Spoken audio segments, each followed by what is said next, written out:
So, hi, Steve and Robyn. Lovely to see you, even though we just had a session together.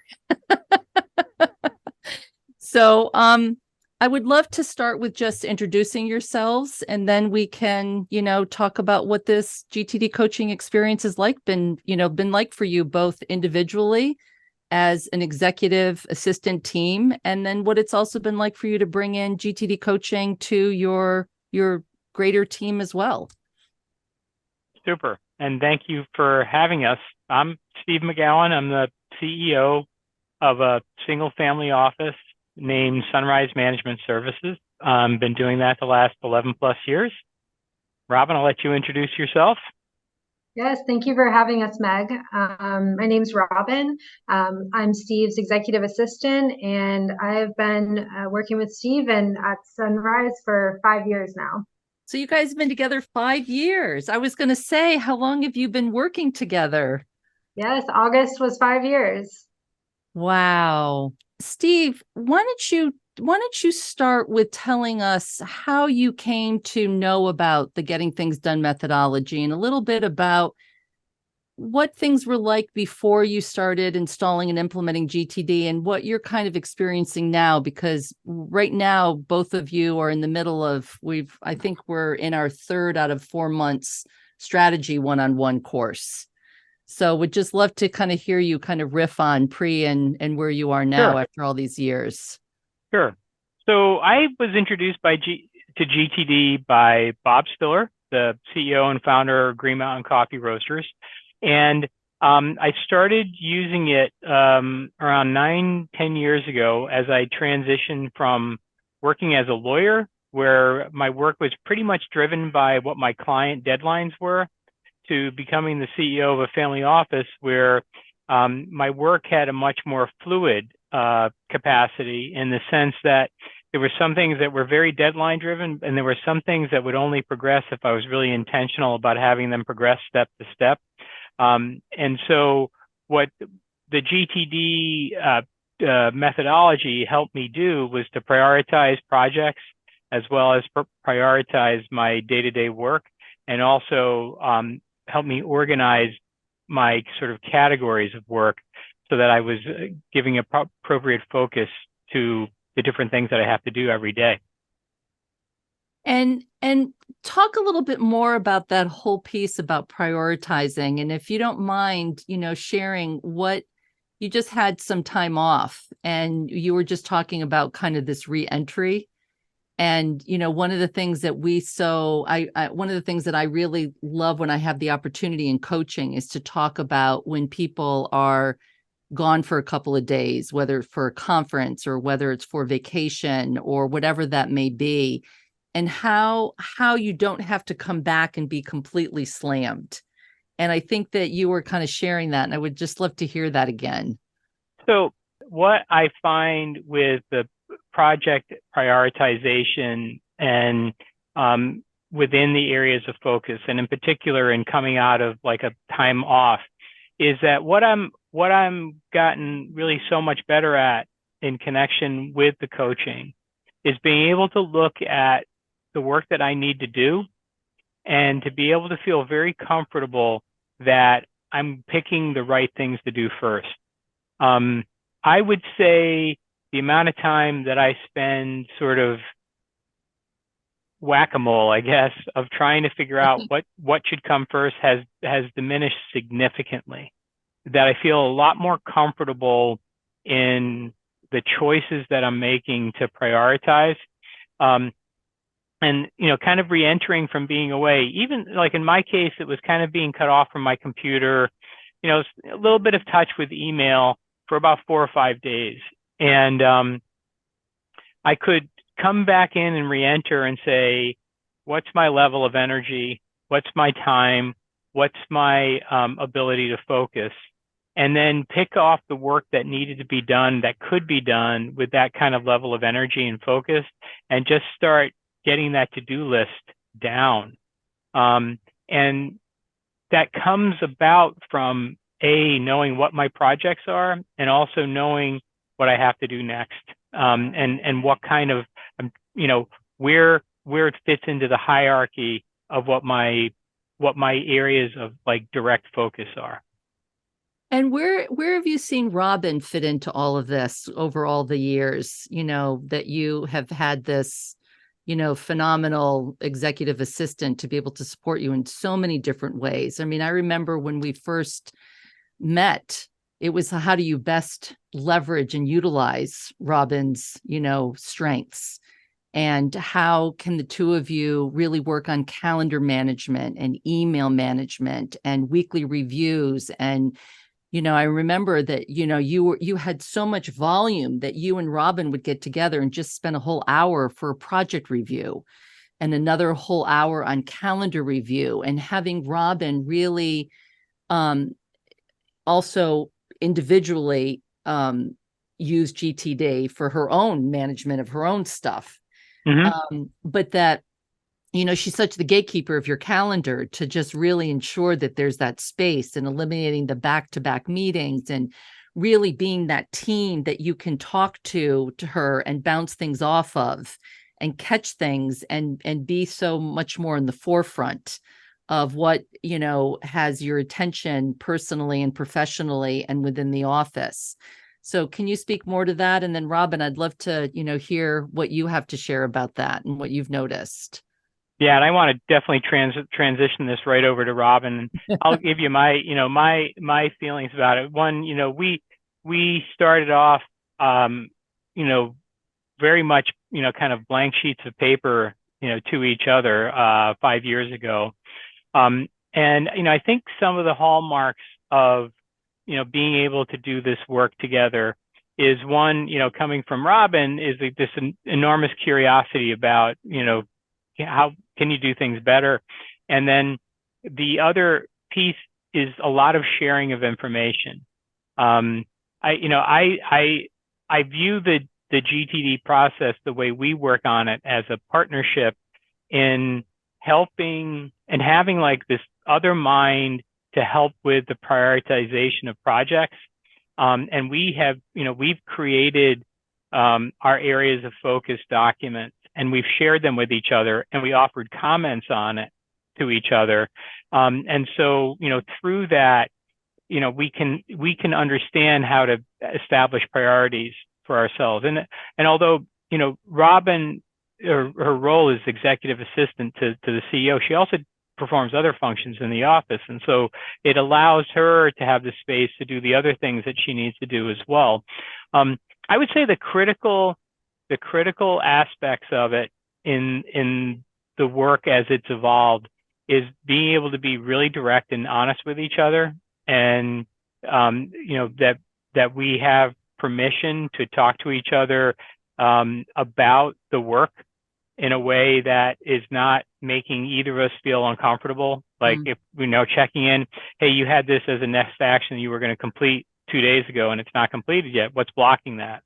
And then, co-managing the email is really very, very helpful to have someone else looking at the incoming. I get a lot of incoming email. I'm probably not, the person with the highest in the world, but it's definitely, normally 100 a day. And, some of them are junk, but a lot of them aren't. And it's really helpful to have somebody fielding that as we go along. I'll stop talking, Rob, and toss it over to you.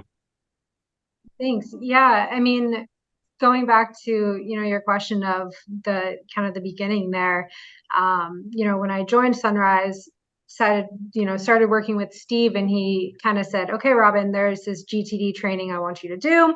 It's this method of, thinking about projects. And he gave his explanation for it. And I was a little hesitant just because, I'm type A, organized as the way I like to exist. And so I kind of had, my doubts, just thinking, okay, I'll give it a go. It's not what I expected. It's not about like organizing yourself. It's what it gave us, I think, to be able to work together was this trusted system of how we can work together. And then we made it ours, based on what works for each of our preferences. But then it also, I think, it gave us a common language to talk about our work together. So, a project might mean something like different things to different people. So it helped me allow how Steve wanted to view his work and the work of the office and the next actions. So I think that was a critical piece in what allowed us, like, our work to be able to evolve better. And I remember when we were also first working together, was usually the number one challenge that I hear is that the executive assistant doesn't have enough time with the CEO or the executive. I just like in order for them to move their work forward, they need to get in front. And sometimes they'll say to me, yeah, I haven't spoken with them for 2 weeks, or, we just never get to meet. And that's so not the case with the two of you. You've so carved out the appropriate amount of time that the two of you need in order to not only do both of your jobs, but to move all the things that you need to do forward and to have those, another set of eyes on all of that. Like, yes, it is this system of how we work together, how we capture, everything out there, the next actions, what we're waiting for.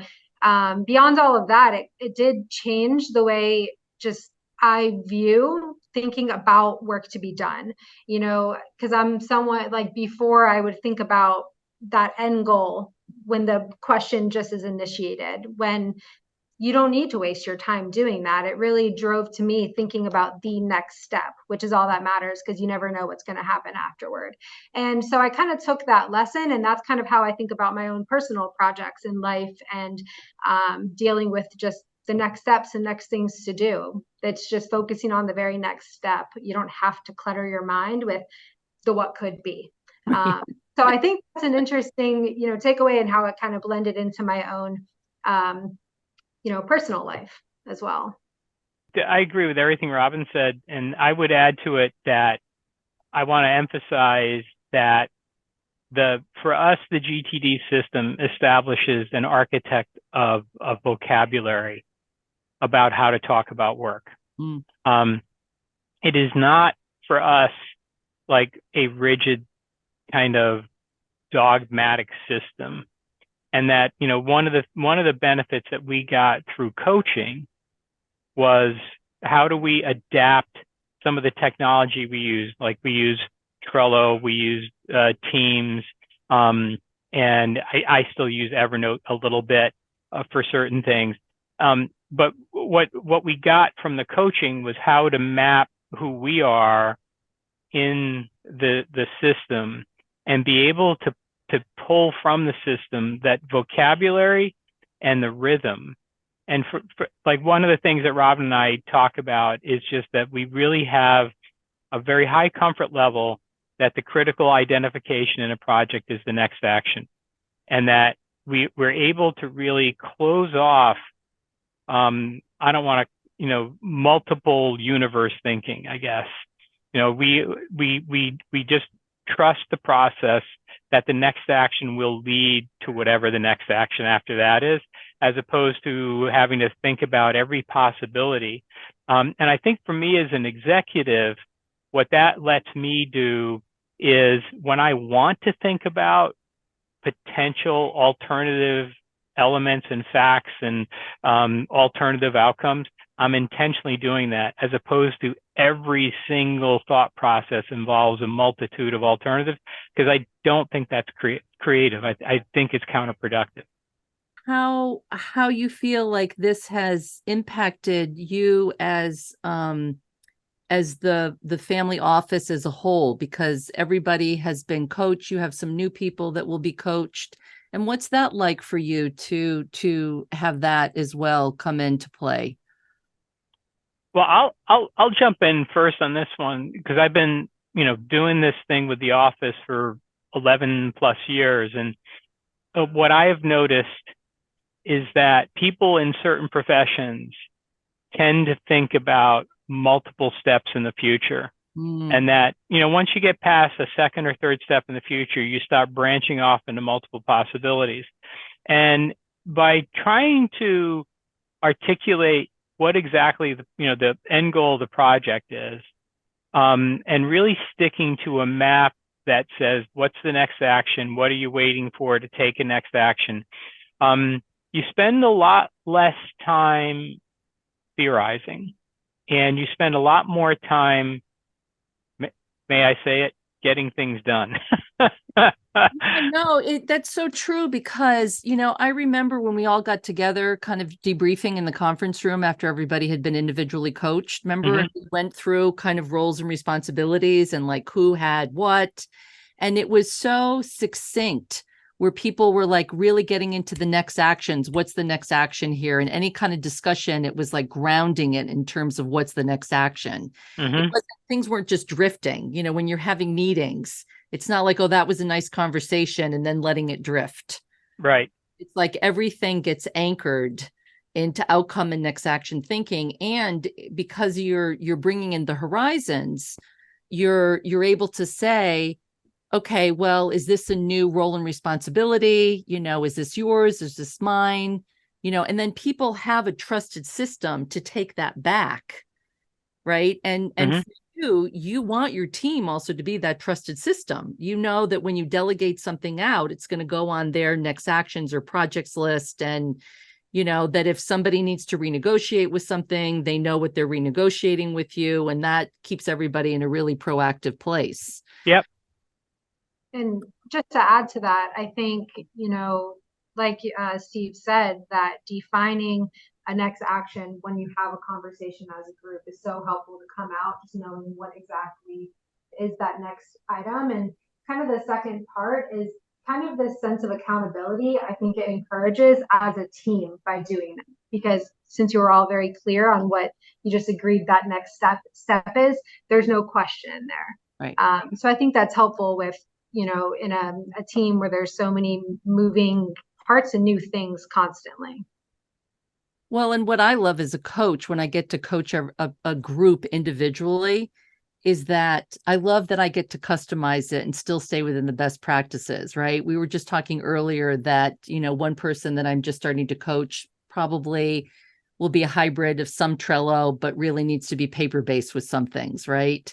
That people's lists may look differently, but again, it all still goes back to projects and next actions and agendas and waiting fors and someday maybes and on hold and things like that. So for me, it's always really wonderful when I get to work with a group.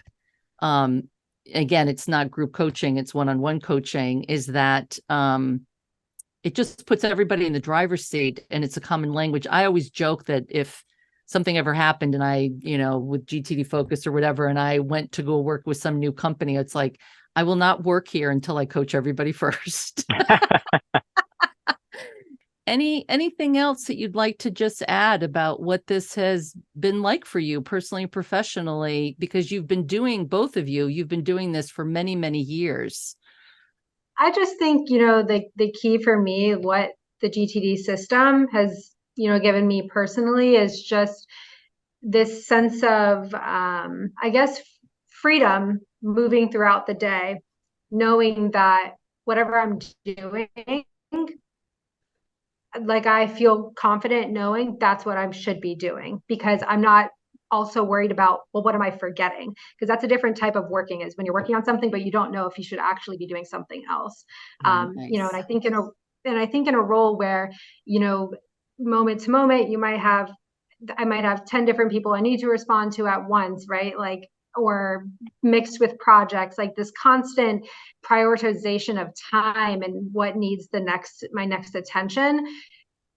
Like, I feel comfortable being able to do that. So yeah, I think just knowing, like, being able to confidently feel what's on my plate just allows me to work, I guess, a little freer, as the best way I can put it.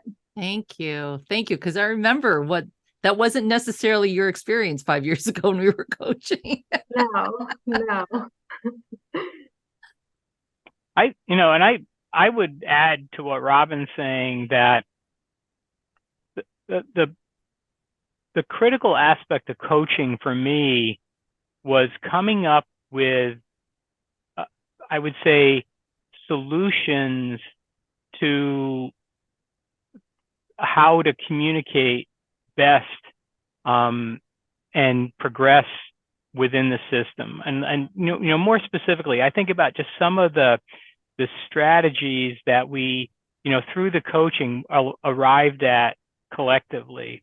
A couple of years ago, we kind of stumbled on the idea that Robyn and I could do a phone call in the morning, because Robyn gets into the office before I do, that I would call her on my way into the office, and that we would sort of tee up the day that way. And that, like, 10, 15 minutes, like, it felt like it freed up hours of work, because Robyn could say, I'm going to work on this, you're going to work on this, we're going to gather together in 2 hours, and we're going to go from there. The other thing is, we structured different meetings during the week, and where we're doing very specific things that relate to checking in on Wednesdays and Fridays, and that we define what those check-ins are. We defined what the check-in meetings are. We wrote out what the purpose of the meeting is.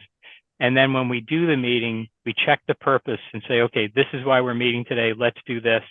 And it may sound to some people like it's really rigid, but it's kind of, it's rigid in the sense that we try to really do these things over and over.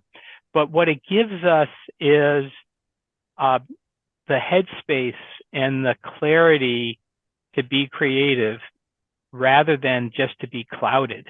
Right. And I've really found, especially in this most recent coaching that we've been doing the last couple of months, that the creativity and the really intentional planned work has just exploded. So thank you.